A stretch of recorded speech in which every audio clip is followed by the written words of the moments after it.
So easy way HubSpot another episode ကနေပြန်ပြီးကြိုဆိုလိုက်ပါတယ်ကျွန်တော်ဒီနေ့တော့ sales manager အနေနဲ့ကို team ရဲ့ performance ပေါ့နော် sales performance နဲ့ sales productivity ကိုအကောင်းဆုံးဘယ်လိုမျိုးမြင့်တင်လို့ရမလဲပြီးရင်ဘယ်သူက performance ကောင်းလဲမကောင်းဘူးဆိုတာဘယ်လိုသိနိုင်လဲနောက်ပြီးတော့ကျွန်တော်တို့ဒီတစ်ခုနဲ့တစ်ခု close ဖို့ဘယ်လောက်ကြာလဲအစရှိရဲ့ data တွေကိုသိရဖို့အတွက် HubSpot CRM နဲ့ဘယ်လိုလုပ်လို့ရလဲဆိုတာပြပြသွားမှာဖြစ်ပါတယ်အရင်တော့ကတော့ HubSpot CRM မရှိခင်ကတော့ဒါတွေအလုံး manual လုပ်ရတာပေါ့နော်ဥပမာ weekly meeting မှာ update လုပ်တာရှိတယ်ဒါမှမဟုတ်လဲ sales rep တွေက daily သူတို့ရဲ့ manager ကို Viber ထဲမှာ update လုပ်တယ်ပေါ့ဒါပေမဲ့ဒါတွေကြတော့ sales manager တယောက်အနေနဲ့ data တွေတနေရာစီလိုက်ကောက်ပြီးတော့ overview လည်းမမြင်နိုင်ဘူးဆိုတော့ကို team ရဲ့ performance အခြေအနေကိုကြည့်ရတာခက်ခဲတယ်ပေါ့နော်ဆိုတော့ HubSpot ရဲ့ကျွန်တော်တို့ sales analytics ထဲက coach reps and team ဆိုတဲ့ feature လေးမှာဆိုရင်ကျွန်တော်တို့တယောက်ချင်းစီရဲ့ပေါ့နော် sales rep တယောက်ချင်းစီရဲ့ call outcome တွေကျွန်တော်တို့ကြည့်လို့ရတယ်ဥပမာထားပါတော့ call outcome ဆိုဒီမှာမထွင်းမုံရဲ့ call outcome ဒီဘယ်လိုမျိုးအခြေအနေရှိလဲဥပမာထားပါတော့သူခေါ်လိုက်တဲ့ဖုန်းတွေက busy ဖြစ်နေတာဘယ်လောက်ရှိလဲသူ connect ရသွားတာဘယ်လောက်ရှိလဲပြီးရင်ကျွန်တော်တို့message ချန်ထားတာဘယ်လောက်ရှိလဲ voice mail ချန်တာဘယ်လောက်ရှိလဲဖုန်းပြန်မဖြေတာဘယ်လောက်ရှိလဲ round number ဘယ်လောက်ရှိလဲပေါ့အစရှိပြင်ကျွန်တော်တို့ကဒီ outcome တစ်ခုချင်းကြည့်လို့ရတယ်ဆိုတော့ဒီ outcome တွေကိုကြည့်ခြင်းအပြင်ကို sales rep တွေရဲ့ဖုန်းခေါ်တဲ့အခြေအနေဘယ်လိုရှိလဲကျွန်တော်တို့ sales manager သိနိုင်တယ် chat ကကြတော့ကျွန်တော်တို့ဒီဝင်လာတဲ့ကျွန်တော်တို့ message ပေါ့နော် messenger တွေကျွန်တော်တို့ live chat တွေ website တွေမှာအဲ့ဒါတွေကနေပြီး sales rep တယောက်ချင်းစီပြန်ဖြေတဲ့ဟာနဲ့ assign ချထားတဲ့ဟာကိုကျွန်တော်တို့ကြည့်လို့ရတယ်ပြီးရင်ကျွန်တော်တို့ completed activity မှာဆိုရင် sales rep တွေရဲ့ကျွန်တော်တို့သူတို့လုပ်တဲ့ activity စုစုပေါင်းတွေကျွန်တော်တို့ကြည့်လို့ရတယ်ပေါ့နော်ပြီးရင်အကောင်းဆုံးတော့ decreated ဆိုတော့ဒီတွေကျွန်တော်တို့ဘယ်သူကနေပြီးတော့ကျွန်တော်တို့ဘယ်လောက်ဖန်တီးနေလဲပေါ့ဒါဆိုကျွန်တော်တို့ကဒီလထဲကကျွန်တော်တို့ဘယ်သူကဘယ်လောက်ဒီဖန်တီးနေလဲကျွန်တော်တို့ကြည့်မယ်ဆိုကျွန်တော်မှာနန်းဦးကိုနန်းဦးဆိုရင်ကျွန်တော်တို့ဒီ9ခုဖန်တီးထားတယ်ဒီမှာ Jane ဆို2ခုရဲလင်းအောင်1ခုအီမွန်1ခုပေါ့အစရှိပြင်အဲ့တော့ဒီဖန်တီးကနည်းတဲ့သူဆိုရင် sales manager ကသူ့ကို coaching လုပ်ပေးလို့ရတယ်ဘာလို့ဒီဖန်တီးကနည်းနေရလဲဘာကူညီလို့လဲပေါ့နော်ပြီးနောက်တစ်ခါကျွန်တော် lead response time lead response time ကကြတော့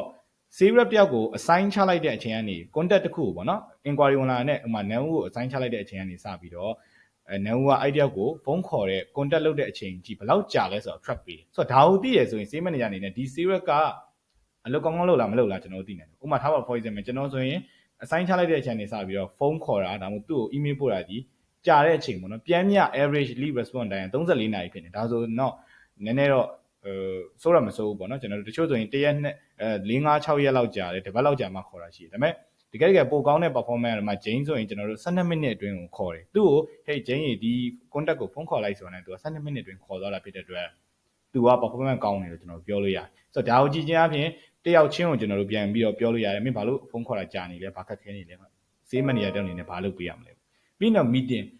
လည်းထုံနည်း၎င်းပဲကျွန်တော်တို့ meeting ကနေ outcome ပေါ့နော်ဆိုတော့ meeting ကို schedule လုပ်တာဘယ်လောက်ရှိလဲအစရှိပြင်ကျွန်တော်တို့ data တွေပြန်ကြည့်လို့ရတယ်ပြီးရင် task completed ဒီ sales rep တယောက်ချင်းစီကနေပြီးတော့ text တွေကျွန်တော်တို့ဘယ်လောက်ပြီးသွားလဲပေါ့ကျွန်တော်တို့ assign ချတဲ့ text ကို complete ဖြစ်လားမဖြစ်လားဥပမာကျွန်တော်နန်းဦးကို assign 5ခုချရဲဆိုနန်းဦးဒီမှာပြီးလားမပြီးလားပေါ့နော်ပြီးရင်ကျွန်တော် team activity timeline ကြည့်လို့ရတယ်ဒါကတော့သူတို့ကျွန်တော်တို့မှာရှိတဲ့ rep တွေအားလုံးရဲ့အလုပ်လုပ်နေတဲ့ activity အားလုံးကဒီမှာလာပြီးပြနေဆိုဖုန်းခေါ်တာတို့ email ပို့တာတို့အစရှိပြင်ဒီမှာပြနေပေါ့နော်အဲ့တော့အဲ့ဒါကိုကြည့်ခြင်းအပြင်ကျွန်တော်တို့သူတို့အလုပ်တွေလုပ်နေလားမလုပ်နေလားကျွန်တော်တို့သိရတယ်ဆိုတော့ sales manager တယောက်အနေနဲ့ကိုတင်အလုပ်လုပ်မလုပ်သိဖို့ဆိုတာဒီလိုမျိုးဟို